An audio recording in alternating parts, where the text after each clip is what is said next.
नमस्कार दोस्तों। Law of one यानी एक का कानून, या कह लीजिए एक का ज्ञान, या कह लीजिए एक के तरीके, यह उसका सत्र 19 है, जो कि फरवरी 8 1981 को रिकॉर्ड किया गया था। दोहराया जाता है कि इस किताब द्वारा दी गई सभी सूचनाएं और जानकारियां आप मान भी सकते हैं, जान भी सकते हैं, नज़रअंदाज भी कर सकते हैं और सिरे से खारिज या नकार भी सकते हैं, क्योंकि यह आपकी फ्री विल है जो कि एक अनंत रचयिता द्वारा आपको दी गई है।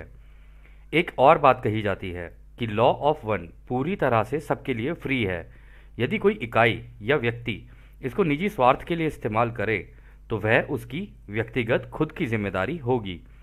एक और बात कही जाती है, यदि आप इस एक के ज्ञान को या इस एक के कानून की किताब को दूसरों से साझा करना चाहें अपनी भाषा में परिवर्तित करके, तो वह भी आप कर सकते हैं, क्योंकि यह आपकी फ्री विल है।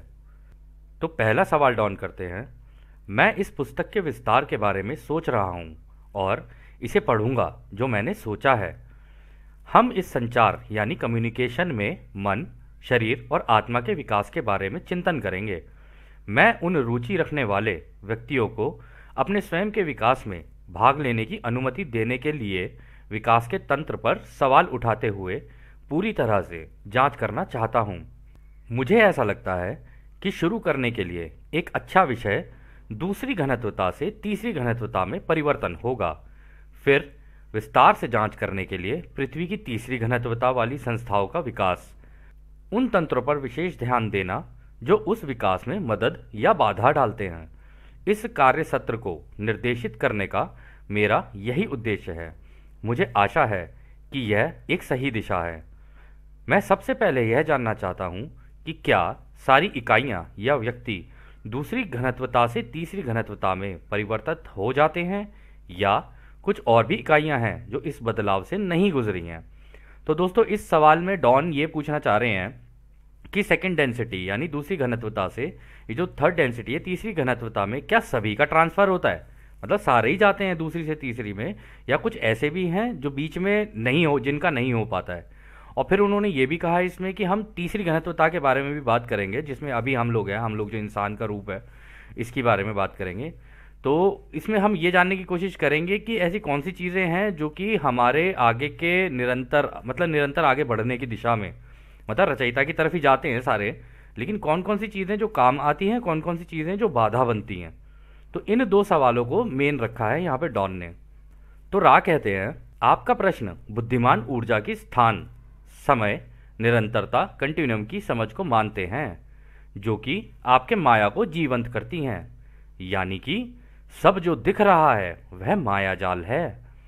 इसी माया जाल में हम यह कह सकते हैं कि इनमें से कुछ इकाई एक विशेष घनत्वता से दूसरी घनत्वता में नहीं जा पाते हैं, क्योंकि निरंतरता भी सीमित है।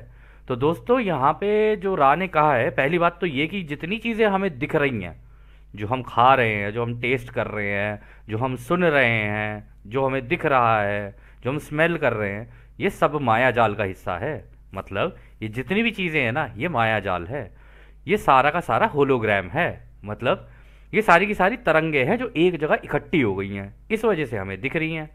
और यदि कोई व्यक्ति कुछ बोलता है, जैसे कि अभी हम इस सत्र को बोल रहे हैं, तो ये जब आपके कान के अंदर जब पहुंचता है, अब चाहे आप ईयरफोन लगा के करो या दूर से फ़ोन से सुनो, टीवी से सुनो, जैसे आपकी इच्छा हो वैसे सुनो, जब भी कोई व्यक्ति कुछ बोलता है तो उसके मुंह से जो निकलता है वो भी तरंगे होती हैं, और जो आपके कान के अंदर पहुंचती हैं वो भी तरंगे होती हैं। जब वो तरंगे आपके कान से होते हुए दिमाग के अंदर जाके एक पर्टिकुलर न्यूरॉन है, अगर उसको हिट करेगी ना, तो वहाँ पे एक इलेक्ट्रिकल सिग्नल होता है, मतलब एक इलेक्ट्रिसिटी सी जनरेट होती है दिमाग के अंदर। ठीक है, एक धमाका सा होता है दिमाग के अंदर। तो उसकी वजह से आपको पता चलता है कि हाँ, ये चीज़ मैं सुन पा रहा हूँ। इसी तरीके से हम जो खाते हैं, वो टेस्ट जो होता है, जो हमारी जीभ पर लगता है, उसका भी बिल्कुल ऐसे ही होता है, वो भी तरंगे ही होती है। तो उसकी तिलमिलाहट किस तरीके की हमारी जीभ पर होगी ना, उसका भी हमारे दिमाग के अंदर एक न्यूरॉन होता है, उसमें जाके वो इन्फॉर्मेशन जाती है कि हाँ, ये मुझे अच्छा लगा या नहीं लगा। ठीक है, इसी तरीके से कान के अभी है, मतलब सुनने वाला भी जो था, अभी हमने बताया कि क्या अच्छा लगा सुनने में, क्या अच्छा नहीं लगा सुनने में। सारा भेद इसी के अंदर है कि क्या अच्छा लगा और क्या अच्छा नहीं लगा। सारा का सारा भेद इसके अंदर है। वास्तविकता में तो सारा माया जाल ही है। जो दिख रहा है, जो सुन रहे हो, जो सूंघ रहे हो, जो जिस चीज़ को छू रहे हो, जब आप छू रहे हो किसी चीज़ को, ये तरंगे ही हैं जो एक जगह इकट्ठी हो गई एकदम हार्ड बन गई हैं। इस वजह से आपको लगता है कि ये वो है। अदरवाइज अगर आपकी आंख का कॉर्निया थोड़ा बड़ा कर दिया जाए ना, तो ये सारी की सारी तरंगे फैल जाएंगी चारों तरफ। आपको लगेगा ये हुआ क्या है, सारी चीज़ें एकदम से इधर उधर कैसे हो गई, बिल्कुल दूर दूर कैसे हो गई। और आपको याद होगा कि हमने एक बार बताया था कि जब हम आंखें मूंदते हैं और मूंद के एक बार हटते हैं, तो आंख के सामने वो छोटे छोटे कण से आ जाते हैं एकदम से, पता नहीं कहाँ से वो लाइट की सी आती है, छोटी छोटी आती है गायब हो जाती है, आती है गायब हो जाती है। तो ये वो ही कण होते हैं जो एक जगह इकट्ठे हो जाते हैं सारे के सारे। उनकी वजह से चीज़ें चीज़ें जो है वो बनती हैं। ये है वो अनंत रचयिता की ऊर्जा जिससे सारा कुछ बना हुआ है, चाहे वो हमारा शरीर हो, हमारा दिमाग हो, सारी चीज़ें और जो हम टच कर रहे हैं, देख रहे हैं, सुन रहे हैं, सारी चीज़ें इसी से बनती हैं। तो खैर आगे रा कहते हैं, हमें जो ब्रह्मांड या सृष्टि के बारे में समझ आया है, उसमें से एक अनंत अस्तित्व के रूप में उसका दिल अपनी स्वयं की बुद्धिमान ऊर्जा में जीवित रूप से धड़कता रहता है और अपनी हर धड़कन से वह रचना पर रचना किए जा रहा है। यह अनंत है। इस प्रकार चेतना के प्रत्येक इकाई हर घनत्वता में अनुभव कर रहा है, अनुभव कर चुका है या अनुभव करेगा। तो दोस्तों इस हिस्से को समझने के लिए जो अभी रा ने बोला कि रचयिता की जो धड़कन है उससे रचना होती है, मतलब रचयिता ध्यान अवस्था में बैठे हैं, ये जो तरंगे हैं ना, ये ही हैं रचयिता सारी की सारी। अगर आप इसको देखें, आपको याद होगा हमने कहा यहाँ भी इन्फिनिटी है, यहाँ भी इन्फिनिटी है, ऊपर भी इन्फिनिटी है, नीचे भी इन्फिनिटी है, यानी अनंतता, कभी ना खत्म होने वाली तरंगे। मतलब ये तरंगे चलती ही रहती हैं निरंतर, ये ऐसा नहीं है कि कोई खत्म हो जाएगा या इसमें कुछ होगा, ये ऐसी ही होती हैं। तो रचयिता का इसी तरंगों के अंदर रचयिता यही रचयिता है और ये ध्यान में बैठे हुए हैं। और ध्यान अवस्था में बैठे बैठे जब इनका एक बार दिल धड़केगा तो एक रचना होगी। अब वो जो रचना होती है वो कुछ इस प्रकार होती है। वो ऐसे होता है कि अब अगर आप इस चित्र को देखेंगे ना, जहां पर भी रचयिता का एक दिल धड़का, वहां पे ऐसे ही बीच में आप ये रोशनी का बींग देख रहे हैं, ये बींग है अपने आप में, एक एक अस्तित्व है, एक व्यक्ति है ये अपने आप में रोशनी का। ये उनका एक धड़कन से एक बच्चा पैदा हुआ। ये जो बच्चा पैदा हुआ फिर इसने अपनी रचनाएं शुरू करनी की आगे, मतलब फिर इन्होंने अपनी क्या कहते हैं रचनाएं शुरू की, ये अपनी धड़कन से बनाएंगे। फिर कोई यहाँ पे अपना एक कॉमेट फेंक देंगे, उस धड़कन से जो जो बनता जाएगा, कहीं यहाँ फेंक देंगे, कहीं यहाँ फेंक देंगे, एक सूरज यहाँ लगा दिया, एक सूरज यहाँ लगा दिया, फिर वो सूरज है फिर वो अपनी अपनी रचनाएं करनी शुरू करेंगे। फिर जो अपने ग्रह बनते जाएंगे वो अपनी अपनी रचनाएं करनी शुरू करेंगे। तो ये पूरा का पूरा दिल से जुड़ा हुआ है सारा का सारा, क्योंकि रचयिता की एक धड़कन से एक एक रचना होती है। तो ये रचना होने के बाद फिर निरंतर रचनाएं होते रहती हैं। और ये तो केवल एक आकाश गंगा है हमारे दोस्तों, ऐसी तो रचयिता ने कितनी अनंत रच रखी है, अनंत काउंट भी नहीं कर सकते, इतनी है इस पूरे ब्रह्मांड में। और एक ब्रह्मांड नहीं है, बहुत सारे ब्रह्मांड बना रखे हैं अलग अलग तरीके के। तो जब वो ध्यान अवस्था में बैठे होते हैं तो उनके दिमाग के अंदर जो जो नई नई तरीके की रचना आती रहती है वो रचते रहते हैं। और ये जितनी भी रचनाएं होती होंगी, आप सोचते हो कि रचयिता तो सोच रहे हैं, तो हो सकता है रचयिता जानबूझ के कर रहे हो, नहीं। रचयिता की सोच के अंदर जो भी चीज उत्पन्न होगी वो सोच का भी अपना अपना फ्री विल है, वो अपनी इच्छा से वो सोच उत्पन्न होगी और इच्छा से जो अपने आप को रूप देना चाहेगी वो अपने आप को रूप देगी। पूरे ब्रह्मांड में ये फ्री विल का जो लॉ है ना, इससे ऊपर कोई लॉ नहीं है। ये रोशनी की लॉ भी उसके बाद में आती है, प्रेम रोशनी, रोशनी प्रेम, ये उसके बाद आती है। पहले फ्री विल है, रचयिता की जो सोच है उसको भी आज़ादी है। और रचयिता की सोच आपको पता ही होगा, ये जो तरंगे हैं ये सारी रचयिता की सोच ही है। ये रचयिता खुद अपने आप में सोच ही है और कुछ नहीं है, सोच है वो तो बस इसी सोच के अंदर वो एक धमाका हुआ, एक धमाका होते ही यहाँ पे एक नई रचना हो गई। फिर जैसी रचना हुई फिर उन्होंने अपनी आगे आगे रचना शुरू कर दी। ये पूरी कहानी ऐसी चलती है, यही बात यहाँ पे रा हमको बताना चाह रहे थे। तो खैर अगला सवाल डॉन करते हैं। उदाहरण के तौर पर एक व्यक्तिगत इकाई जो कि दूसरी घनत्वता की है और तीसरी घनत्वता में जाने के लिए तैयार है, तो क्या इस दूसरी घनत्वता को हम पशु कहेंगे? तो यानी क्या हम एनिमल्स जो होते हैं, जानवर जो होते हैं, इनको हम दूसरी घनत्वता का कहेंगे? तो रा कहते हैं ऐसे 3 तरह के दूसरी घनत्वता की इकाइयां होती हैं जिनमें आत्मा होती है। पहले तरह के इकाइयां पशु होते हैं, यह सबसे ज्यादा प्रमुख प्रीडोमिनेंट होते हैं। दूसरा प्रकार होता है पेड़ पौधे। यह इकाइयां व्यक्तिगत बनने के लिए पर्याप्त प्रेम देने और लेने में सक्षम हैं। तीसरे प्रकार होते हैं खनिज पदार्थ यानी मिनरल्स। कभी कभी किसी निश्चित स्थान में जब दूसरी घनत्वता का संपर्क तीसरी घनत्वता से होता है, तब जो उनके बीच ऊर्जा का आदान प्रदान होता है तथा प्रेम जो दी और ली जाती है, इस प्रकार वह सारे दूसरी घनत्वता के प्राणी तीसरी घनत्वता में आते हैं। यह इस बदलाव का सबसे साधारण उदाहरण है। तो दोस्तों यहाँ पे जो रा ने कहा कि जो भी जानवर यदि आपके पास आ गया और आपने उसे प्रेम दिया अपना, ठीक है, वो प्रेम से आपके पास आ गया, उसको प्रेम समझ में आने लग गया। अगर उसे प्रेम समझ में आने लग गया तो एक तरीके से आपने उसकी मदद कर दी दूसरी घनत्वता से तीसरी घनत्वता में जाने के लिए, यानी अगला जन्म जो उसका होगा वो इंसान का होगा। फिर इंसान या फिर जिस भी ग्रह पे वो हो, जैसे वहाँ के ग्रह होंगे वैसे वहाँ के लोग होंगे, तो उन तरीके के लोगों में वो जन्म ले लेगा। फिर इसी तरीके से पेड़ पौधों का होता है, इसी तरीके से पेड़ पौधों का होता है। अब जैसे हम लोग घर में तुलसी लगा लेते हैं या और कोई पौधा लगा लिया, गेंदा का फूल लगा लिया, हमने रोज़ लगा लिया, कुछ भी लगा लिया, ये सारी चीज़ें हैं। इवन हम जो खाना जो उगाते हैं उस खाने को भी हम बड़े प्यार से उसकी वो पूरी देखभाल करते हैं, सेवा करते हैं। तो खाना तो जब वो पौधा कट जाता है ना, तो कटने के बाद उसके अंदर जो आत्मा होती है वो निकल जाती है, वो निकल जाती है। फिर वो अब किसी और ग्रह पे जाके धीरे धीरे करके आगे चलना शुरू करेगी। इसी तरह से वो कह रहे हैं कि मिनरल, ठीक है, इनकी भी होती है। अब मिनरल्स कहाँ कहाँ होते हैं? पानी के अंदर भी होते हैं मिनरल्स। तो इसलिए जब हम लोग नदियों पे जाके पूजा करते हैं, लेकिन हालांकि गंदा नहीं करना चाहिए, लेकिन उनको टच भी करते हैं, अगर प्रेम से अगर उस पानी को पकड़ा जाएगा, उसको पानी को जैसे हम सूर्य को आराधना करते हैं, वो सारी चीज़ें करते हैं। क्योंकि ये हम इसलिए बोल रहे हैं दोस्तों, क्योंकि हम लोगों ने अपने अपने उसमें धर्म में देखा है, हमने चीज़ें की हैं, और हर धर्म में अलग अलग होती हैं। ऐसा नहीं है किसी एक ही धर्म के अंदर ऐसा हो, हर जगह चीज़ों को अलग अलग तरीके से किया जाता है, ठीक है। तो अगर आप उस पानी को भी प्रेम से अगर छू रहे हो ना, वो आपके छूने की वजह से उसको प्रेम का एहसास हुआ। प्रेम का एहसास होते ही अब वो तैयार है इस प्रेम को और जानने के लिए, तो उसकी इच्छा जो है वो जागरूक हो गई। अब जब इच्छा जागरूक हो गई तो अब उसको रूप मिलेगा इंसान का या एक किसी भी तरीके के प्राणी का जो हमारे जैसा या इस तरीके के कुछ हों, और कहीं और जाके वो नया रूप ले लेते हैं, पैदा हो जाते हैं फिर वो। तो आगे डॉन कहते हैं, जब यह बदलाव दूसरी घनत्वता से तीसरी घनत्वता में होता है, तब वो इकाई, चाहे वह पशु हो, पेड़ हो या खनिज पदार्थ हो, उनमें आत्मा कैसे आती है? तो रा कहते हैं, इकाइयों में आत्मा नहीं आती है, उनके हर भाग, हर सेल, हर एटम के अंदर बुद्धिमान ऊर्जा के प्रति जागरूकता आ जाती है, यानी कि उन्हें अपने अस्तित्व का ज्ञान हो जाता है। जागरूकता तो पहले से ही होती है, अनंत से सारी घनत्वताएं आती हैं। आत्मा जागरूकता, सेल्फ अवेयरनेस, तो खुद के अंदर से ही आती है, जिसमें कुछ अनुभवों के उत्प्रेरक होते हैं, समझदारी होती है, और जैसा हम कह रहे हैं वह ऊर्जा हर सेल, एटम और चेतना में कुंडलीदार तरीके से ऊपर की तरफ चलती है। तब आप देख सकते हैं कि एक अटल, इनएविटेबल खिंचाव खुद की संभावित प्राप्ति की तरफ होता है, यानी कि आत्मबोध होता है। तो दोस्तों देखो, यहाँ पर रा ने फिर से वही बात कही।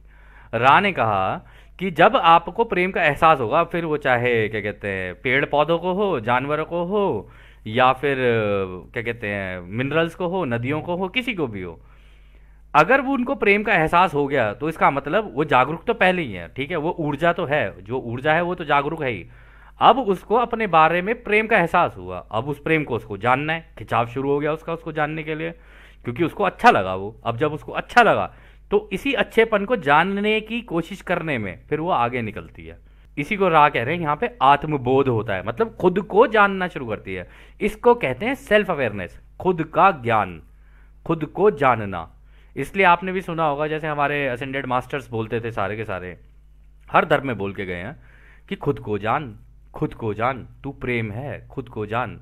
वो इसलिए क्योंकि एक बार प्रेम का एहसास हो गया, और होने के बाद अगर वो आपसे दूर गया तो आपको दर्द होगा, दुख होगा उसका, और जब वो आपके पास होता है तो आपके दिल को एक तसल्ली सी मिलती है। और वो तसल्ली मिलने का कारण यही है क्योंकि सारी चीज़ें ही उस प्रेम से जुड़ी हुई हैं, बनी ही उस प्रेम की है। रचयिता के दिल की धड़कन है।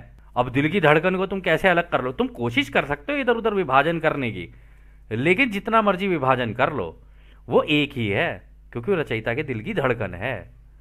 तो खैर आगे डॉन कहते हैं, तीसरी घनत्वता में आने के बाद क्या मैं यह अनुमान लगाने में सही हूं कि यदि मैं इस धरती का ही उदाहरण लूं तो क्या यह इकाइयां हमारी तरह ही दिखेंगे, वह इंसानी रूप में ही आएंगे, क्या यह सही है? तो रा कहते हैं यदि आपकी धरती का उदाहरण लें तो हाँ, यह सही है।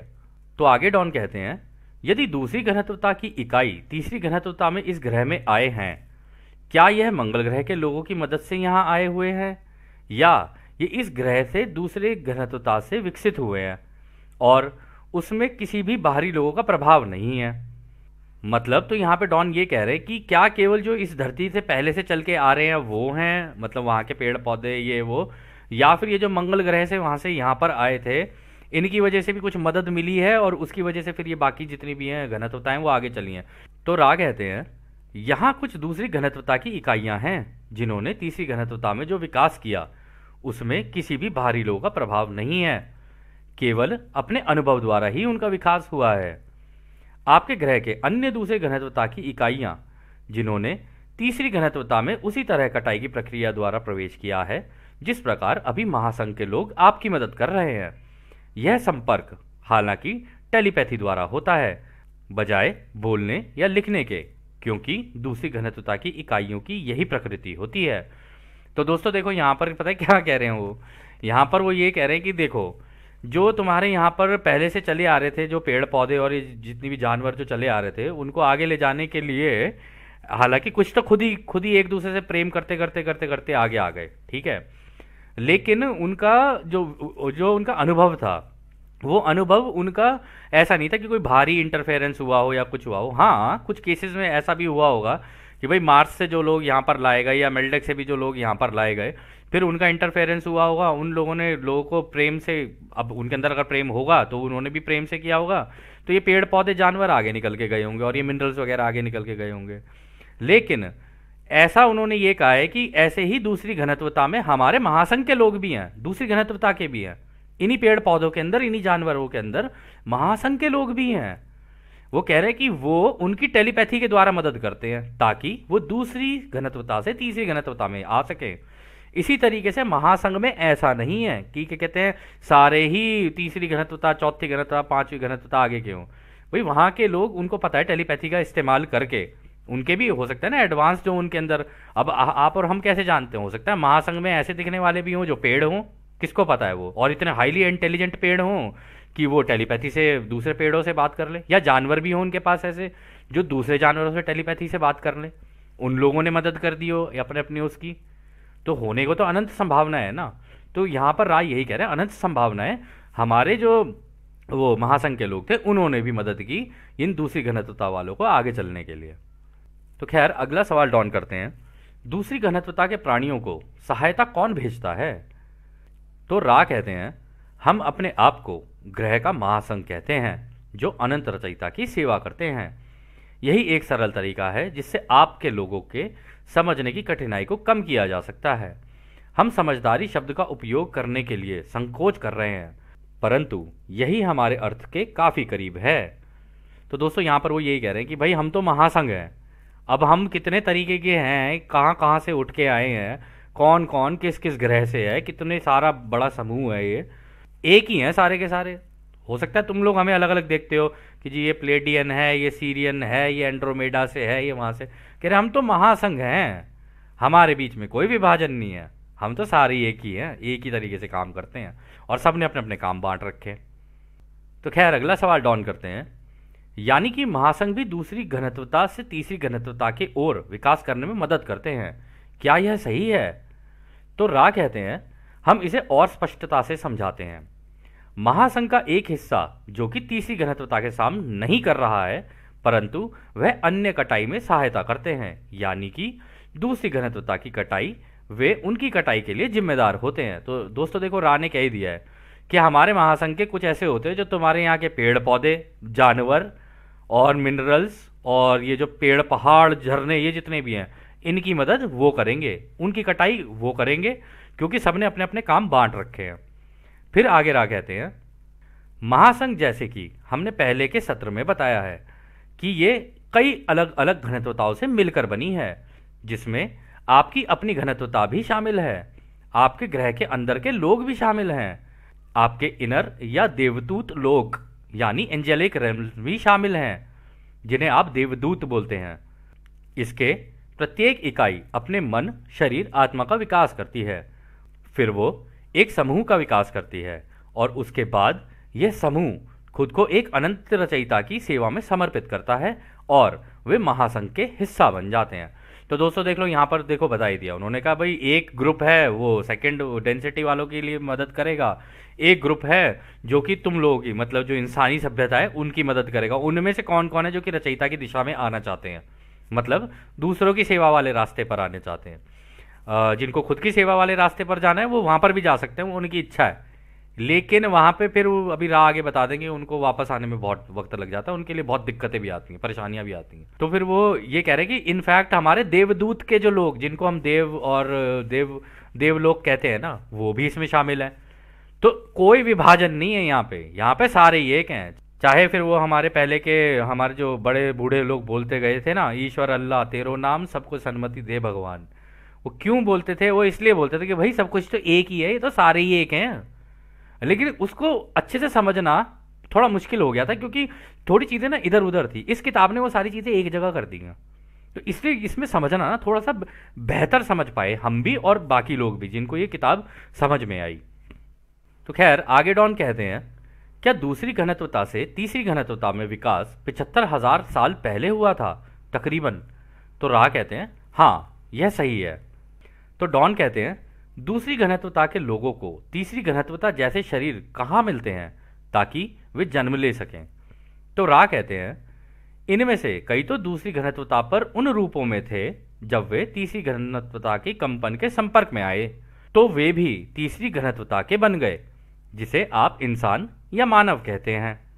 यानी कि उनके शरीर से बाल गायब हो गए, फिर उन्होंने अपने शरीर को सुरक्षित रखने के लिए कपड़ों का इस्तेमाल किया। उनके गर्दन, जबड़े तथा माथे की संरचना में परिवर्तन आया ताकि उन्हें बात करने में आसानी हो, और तीसरी घनत्वता के आवश्यकता अनुसार उनकी खोपड़ी का यानी सर का विकास हुआ तथा उनका आकार भी बड़ा हो गया।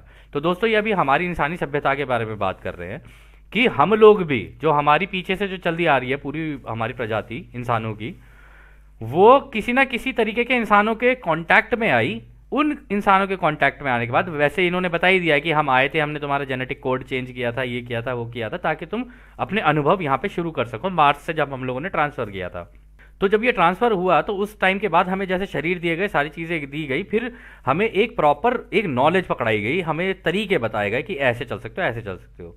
लेकिन तब हो सकता है जो पीछे से चलते हुए आ रहे हों वो जानवर हों। यहाँ उन्होंने कहा था ना उनके शरीर पे बाल भी थे, गर्दन भी था, जबड़ा भी अलग, तो हो सकता है मतलब वानर जैसे हों, बंदर जैसे हों। फिर उनके ऊपर से वो सारी चीज़ें हटने लगी और राह ने पहले ही बता दिया था कि हाँ इस तरीके के थे तुम्हारे यहाँ के लोग पिछले से जो चले आ रहे थे। फिर वो बंदरों से इंसान बन गए और फिर धीरे धीरे आगे अपना विकास किया। तो खैर आगे डॉन बोलते हैं, इस बदलाव में कितना वक्त लगा? शायद यह बदलाव होने में काफ़ी समय लगा होगा। तो राह कहते हैं, आपका अंदाज़ा सही है, हमारे हिसाब से लगभग 1 से 1.5 पीढ़ी के भीतर यह लग गया होगा। वे जिसे इसी ग्रह में कटाई द्वारा दूसरी से तीसरी घनत्वता में लाया गया, उन्हें नए तरह के रासायनिक तत्वों का भौतिक शरीर मिला जो कि तीसरी घनत्वता के सबक सीखने के लिए योग्य था। तो दोस्तों कुछ तो हुआ है कि वानर से एकदम ट्रांसफर हुआ है, ये ऐसा नहीं हुआ कि बंदर धीरे धीरे आ रहे थे। जब वो हाँ कांटेक्ट में आ गए तो उनको प्रेम का एहसास हुआ, तो फिर उनको लगा नहीं हमें भी आपके जैसा दिखना है। जैसे हमें भी होता है ना कि टीवी पे कोई फिल्म दिख जाए तो ओ जी मुझे ऐसे हीरो जैसा दिखना है, ओ मेरे को ऐसी हीरोइन जैसा दिखना है, ओ मेरे को ये यहाँ से खरीद रहे हैं कहीं पे दुकान से ये सामान, जैकेट इसके जैसी होनी चाहिए, ये होना चाहिए। तो वो सारी चीज़ें जो है ना उस टाइम पर भी ऐसे ही था। ऐसा नहीं कि इन चीज़ों में कोई बदलाव हुआ है कोई काफ़ी बड़ा। तो वहाँ पर भी हो सकता है उन बंदरों को ऐसा लगा हो कि नहीं हमें भी तुम्हारे जैसे शरीर चाहिए।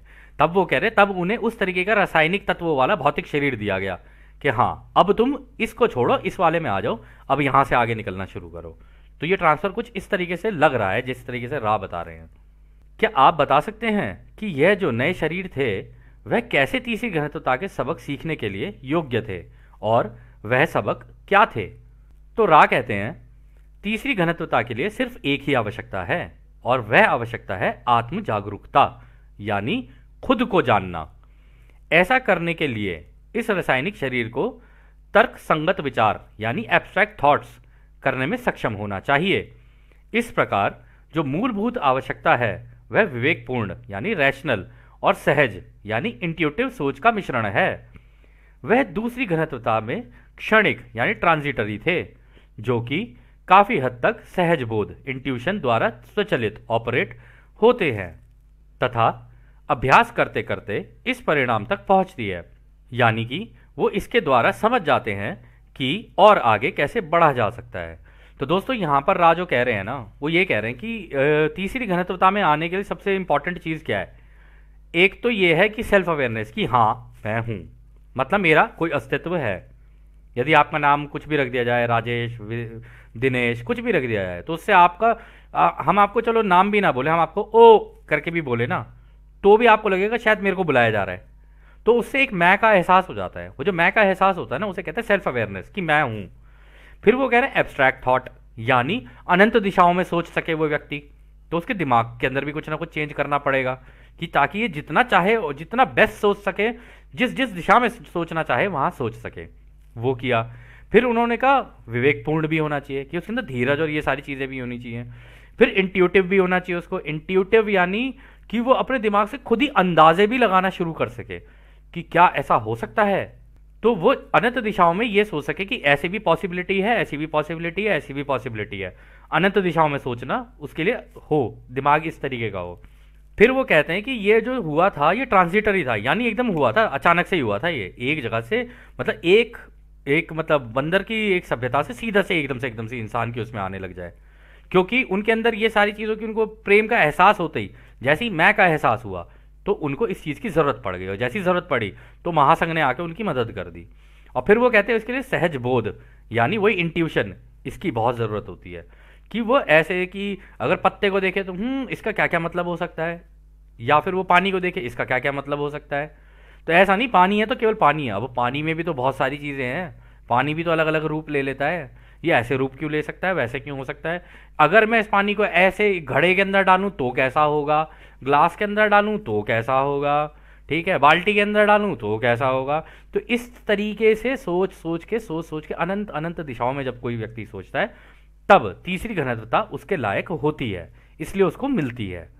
तो खैर आगे रा कहते हैं तीसरी घनत्वता की सोच सूचनाओं को कुछ इस प्रकार प्रोसेस करते हैं कि वह तर्कसंगत रूप से केवल जीवित रहने के बारे में ही सोच सकते हैं, जो कि एक बेकार तरीका है। यही उनकी प्राथमिक आवश्यकता है।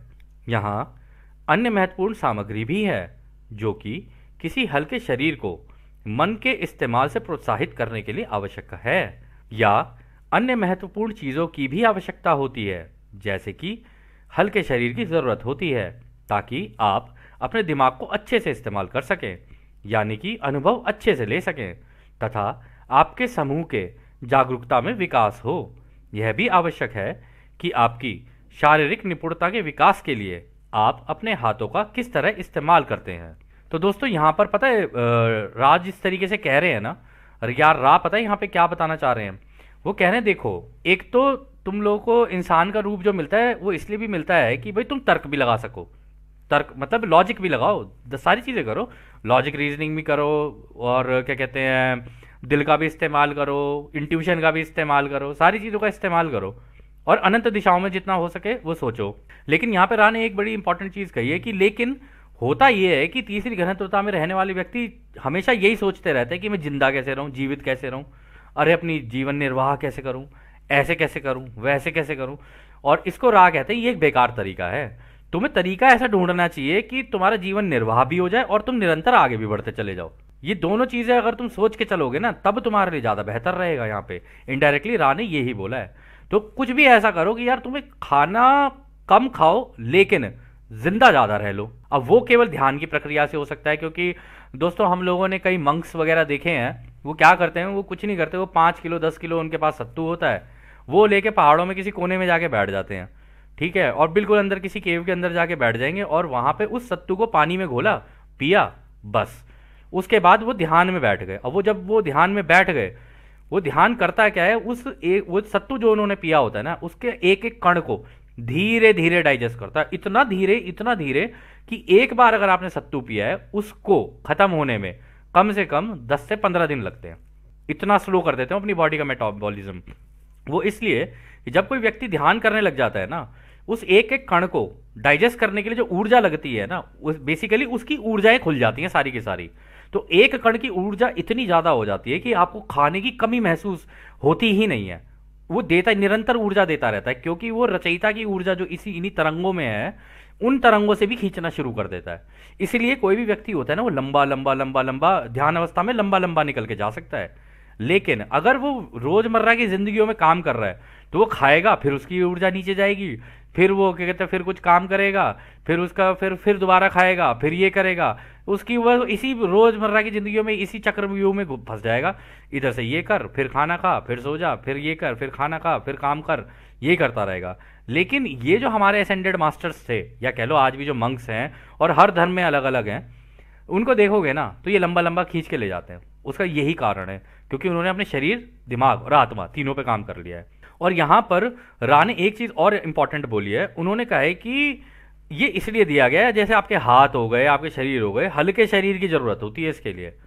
और आप लोग, शायद आप लोगों को ना पता हो, जो लोग मेडिटेशन करने लग जाते हैं ना, उनका शरीर भी धीरे धीरे हल्का होने लग जाता है। बेशक आपको हो सकता है वो मोटे लगे, ऐसे लगे, वैसे लगे, नहीं, उनका शरीर हल्का होना शुरू हो जाता है। धीरे धीरे वो श्रिंक करना शुरू कर देता है उनका शरीर भी। अगर आपने देखे नहीं होंगे, आपने अगर कभी आपको मौका मिले कोई वीडियोस वगैरह चेक करने के, एक बहुत अच्छी डॉक्यूमेंट्री है, योगीज ऑफ तिब्बत, आप वो देखेंगे, आपको उसके अंदर से भी काफ़ी जानकारियाँ प्राप्त हो सकती हैं इस तरीके की। और कई तो ऐसे होते हैं, जब रेनबो बॉडी उनके अंदर की, जब ये क्या कहते हैं, ये जो रोशनी वाला जो शरीर है, जो उनकी आत्मा जो एकदम से निकल के जाती है ना, तो शरीर जो होता है वो करीब करीब, अगर मान लो आपका 6 फुट का है ना, वो छोटा सा होकर 3 फुट का हो जाता है। बस 3 फुट का भी नहीं, 2 फुट का, बस इतना छोटा सा शरीर हो जाता है उनका। क्योंकि मेन चीज़ तो वो ऊर्जा है, वो पूरी की पूरी ऊर्जा ही लेके निकल जाते हैं, और शरीर श्रिंक करके छोटा सा हो जाता है। फिर उसको वो लोग एक तरीके से मम्मी बना के और फिर रख देते हैं उसको। ये इस तरीके से होती हैं चीज़ें। इसलिए हम कहेंगे कि यदि आपको इसके ऊपर थोड़ा सा और रिसर्च करना हो, तो आपकी स्वतंत्र इच्छा है, अगर आप करना चाहें तो आप कर सकते हैं। तो खैर दोस्तों, अब हम इस सत्र को यहीं समाप्त करते हैं, क्योंकि ये सत्र भी हो सकता है लंबा हो, ठीक है। तो जैसा कि राह हमेशा कहते हैं, अब हम आपको उस एक अनंत रचयिता के प्रेम, उसकी रोशनी, उसकी शक्ति और उसकी शांति में छोड़कर चलते हैं। आदने हमारे दोस्तों, आदने वासु। धन्यवाद।